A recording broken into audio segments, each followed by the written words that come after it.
Halo teman-teman, ketemu lagi dengan gue Arindra dari Street Art Custom. Dan sambilan gue lagi liburan di Bali bersama keluarga gue sekaligus memantau SAC Dewata. Kemarin gue sempat posting di Instagram, kita akan bikin Q&A tentang bisnis atau usaha UKM lah, kayak gitu. Nah, banyak banget yang udah komentar di Instagram gue waktu itu @korekari, dan ini beberapa udah gue print. Sekarang gue akan bacain nih ya. Ini ada beberapa pertanyaan yang bagus. Ini contohnya nih, dari @mardandi_ihsan. Halo bang, gue punya usaha rental studio musik. Usaha gue ini udah berjalan hampir 5 tahun. Awal buka dulu gue sebarin brosur-brosur ke berbagai tempat, pasang papan iklan di ujung jalan. Nah, kebanyakan pelanggan malah taunya dari papan iklan itu. Tapi tahun ketiga, studio gue alhamdulillah rame juga. Wah, bagus. Oke. Permasalahannya nih, belakangan ini jarang ada event. Animo anak muda juga berkurang, plus ditambah studio kompetitor yang masih baru dan bagus. Jadinya studio gue jadi sepi. Minta tips dong dari persepsi gue ya, sebagai bisnismen atau pengusaha yang pasti pernah ngalamin kasus naik turunnya bisnis dan gimana naikin daya jual bisnis kita lagi. Bagus banget pertanyaannya, Mardandi Ihsan. Gue akan ngobrolin dari perspektif gue. Street Art Custom juga pasti mengalami itu. Kompetitor bengkel modifikasi saat ini sangat luar biasa banyak. Banting-bantingan harga di mana-mana. Cuman satu hal yang gue pegang bener adalah excellent service. Kalau buat gue excellent service itu penting. Kenapa? Ini kan bukan jualan yang utama gitu kan. Jadi orang tuh yang dibutuhin adalah pelayanan. Percuma kalau kita banting-bantingan harga. Ujung-ujungnya orang cuma sekali beli, nggak akan ada repeat order. Kalau gue mensiasatinya di Street Art, pasti gue akan bikin event sendiri. Makanya di Street Art gue punya beberapa promo-promo, program-program event. Misalnya kalau gue ngikutin IMS, dikit lagi nih gue ada IMS, gue bikin program test ride free. Terus dulu gue pernah punya builder experience, kemudian juga gue punya builder academy, kemudian gue juga bikin beberapa konten-konten video seperti ini. Gue mengedukasi teman-teman, gue sharing-sharing, sehingga balik lagi promosinya memang harus digenjot. Nah, cuman kalau dari persepsi gue nih, lu kan udah 5 tahun nih ya bikin studio, kayaknya sih lu kurang upgrade, bukan upgrade studio lu. Hari gini udah mulai musik-musik yang ya bisa dibilang industrial elektriknya, jadi mungkin studio lu perlu di-upgrade teknologinya ke arah sana. Terus misalnya hari gini recording udah murah, kita bisa recording di rumah, bahkan di kamar, sehingga kayaknya lo juga harus kasih edit value. Apakah latihan di tempat lo 3 jam gratis sekali take record? Nggak tahu. Itu semua kebijakan dibalikin lagi kepada lo. Tapi setidaknya lo harus ngasih nilai plus, bukan bersaing di harga, kalau menurut pandangan gue. Next, dari Instagram dia kasih tahu namanya Hartono Ang. Halo Bang Ari, kenalin gue Hartono, umur 28 tahun dari Kota Medan. Horas! Mau nanya tentang memanage karyawan. Soalnya saya lihat dari YouTube Bang Ari banyak dan semuanya kompak. Kebetulan saya punya bengkel atau toko spare part di Medan. Anggota saya, maksudnya karyawan dia ya, baru 3 orang. Yang satu udah ikut saya dari waktu merintis tahun 2010. Yang 2 lagi belum begitu lama. Pertanyaannya, bagaimana cara ngomong ke anggota saya yang senior? Nah nih yang senior nih, supaya bisa ikut instruksi dan juga aturan. Misalnya jam kerja datang jam 10, tapi dia malah datang jam 1.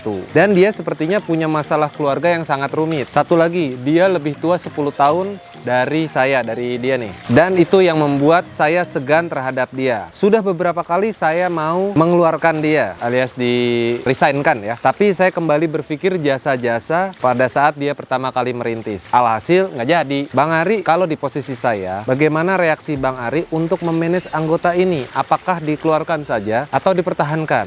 Terima kasih ya Bang. Oke, gue jawab ya. Hal ini memang pelik. Saat ini tim Street Art Custom, gue nggak pernah nyebutnya karyawan. Tim gue totalnya ada 26 orang. Yes, banyak. Dan memang up and down. Tapi gue punya prinsip mengatur manusia itu bukan kayak robot. Mereka punya hati dan pikiran. Jadi memang kita harus touch your heart gitu. Jadi nggak bisa senaknya kayak robot. Oke, masuk jam 9, pulang jam 5. Ya memang ada peraturan, tapi memang harus berkomunikasi. Sekarang bahasa sederhana gue gini aja. Kalau gue jadi posisi lo, memang harus melakukan asesmen atau penilaian terhadap orang-orang yang bekerja terhadap kita. Karena tim gue juga ada yang orang lama dan juga ada orang baru. Kadang-kadang memang yang lama suka punya sedikit ego ya. Oh, gue orang lama nih, bos gue udah percaya sama gue. Kalau nggak ada gue, usaha ini nggak bakalan jalan. Jadi itu, nah ini harus dikomunikasikan. Contoh-contoh orang lama di gue, ada Firman, ada Bang Kipai, ada Bang Jangkung. Itu orang lama di gue. Dan ada beberapa 2 lagi memang sudah dikeluarkan. Nah, Kenapa yang ini ada yang dikeluarkan, ada juga yang tetap bertahan? Karena cara komunikasi. Gue mengkomunikasikan kepada tim gue bahwa kita tuh kalau di bisnis itu punya peraturan. Yang jelas gini, setiap anggota, baik gue maupun mereka, punya hak dan kewajiban. Hak mereka adalah menerima upah atau gaji atau penghasilan. Ketika mereka menerima haknya, mereka punya kewajiban, yaitu bekerja. Salah satunya adalah menuruti tata tertib. Kewajiban gue adalah memberikan hak mereka berupa gaji, insentif, bonus, tunjangan, dan segala macamnya. Itu kewajiban gue. Tapi hak gue adalah mendapatkan hasil sesuai dengan yang sudah ditulis atau peraturan perusahaan. Gue pernah bilang sama tim gue, jangan pernah mengambil yang merupakan hak gue. Karena gue nggak akan pernah ngambil yang merupakan hak lo. Dari situ teman-teman Street Art Custom mengerti bahwa mencuri jam pekerja segala macam itu salah satunya adalah mencuri hak gue, karena gue sudah memberikan kewajiban gue kepada mereka. Nah, hal ini harus diketahui oleh seluruh tim. Itu lo bilangin lagi aja kepada tim lo. Dan untuk terakhir kalinya, jika enggak, ya sudah, apa boleh buat. Karena gini, dari 26 tim gue yang baru-baru ini banyak, ada sekitar 10 orang. Mereka lagi semangat. Kalau ada satu orang yang toksik atau merusak, ini bisa ikut terinfluence. Pertanyaannya, lu membela satu orang atau membela banyak orang yang juga mencari nafkah di tempat kerja? Kalau gue milih membela yang lebih banyak.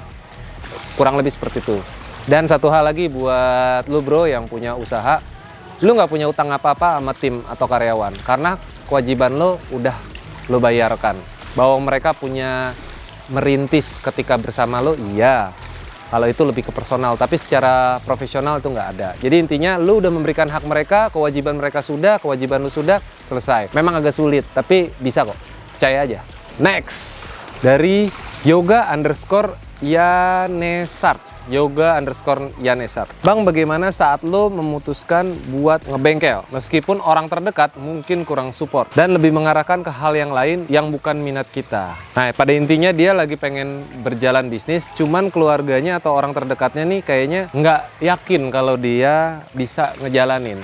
Jadi sebenarnya keyakinan itu datang dari diri kita sendiri. Pada waktu gue membuat Street Art Custom, nggak ada yang yakin. Satu-satunya orang yang tetap setia, nggak satu-satunya lah. Beberapa orang yang tetap setia di samping gue itu ya keluarga gue sendiri, anak dan istri gue. Bahkan pada waktu itu orang tua gue sendiri, terutama nyokap dan bokap, terlihat kecewa ketika gue memutuskan resign dari pekerjaan gue. Kenapa? Karena pada saat itu pekerjaan gue udah sangat bagus, posisi gue sangat ideal untuk umur-umur gue, udah dapat tunjangan, asuransi dan kawan-kawan. Dan pada saat itu gue sedang menanti anak kedua, tapi gue memutuskan resign. Jadi banyak hal lah ya.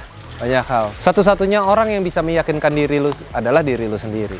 Nonton motivasi segala macam hanya untuk boosting mood. Jadi berusaha aja terus, masalah hasil urusan yang di atas. Orientasi kita bukan pada resultnya aja, tapi pada proses. Jadi prosesnya dulu deh, masalah hasil tawakal aja kalau buat gue sih gitu. Biarin aja orang lain menganggap apa. Kalau lu pun salah, orang lain cuma bilang, tuh kan gue udah bilang juga apa. Tapi ketika lu berhasil, yang lain cuma bilang, emang gue udah pikirin lu bakalan bisa gitu bro. Itu udah biasa. Jadi keep going aja. Oke, gue nggak bisa banyak-banyak.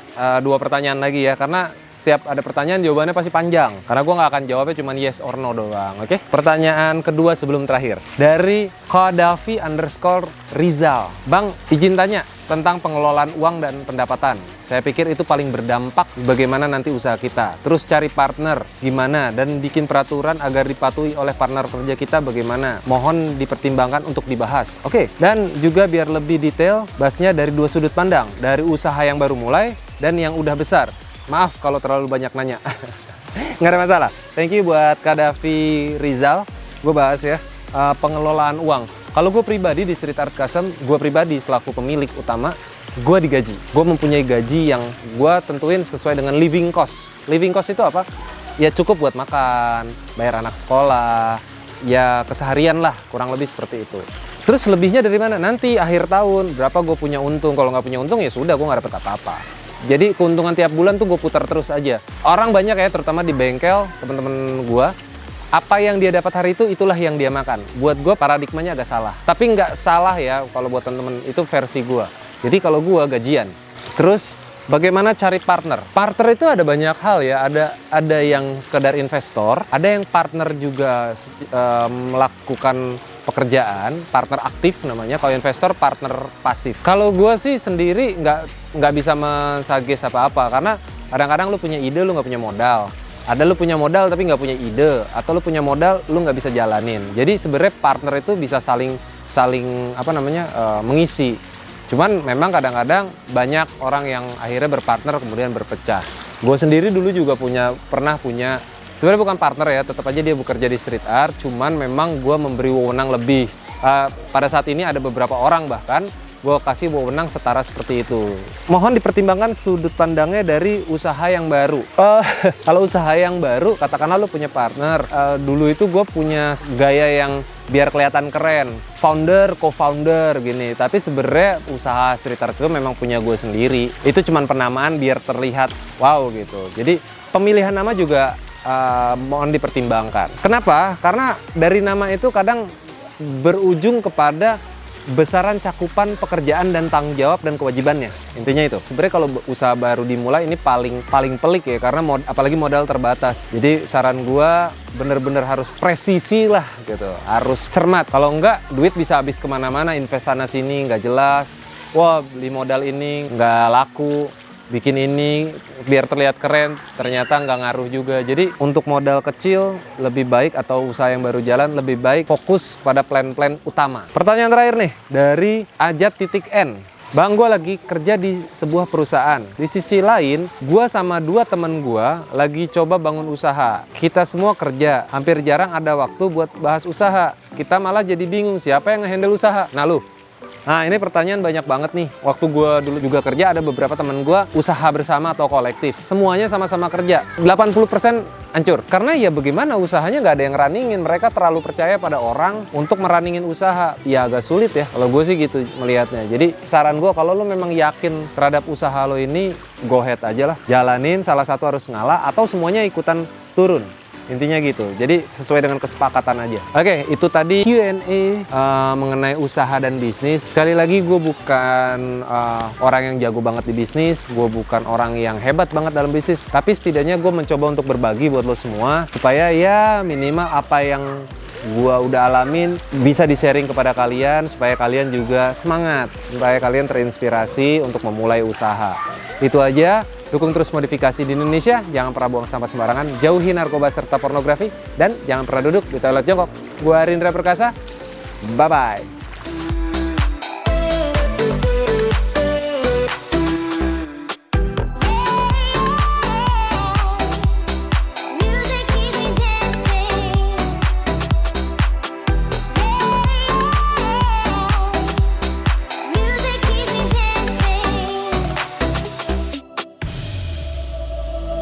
Hi, I'm John. I'm from the United States. See you at IAMS at GBK Astora Senayan. Come and play, guys. Don't miss it.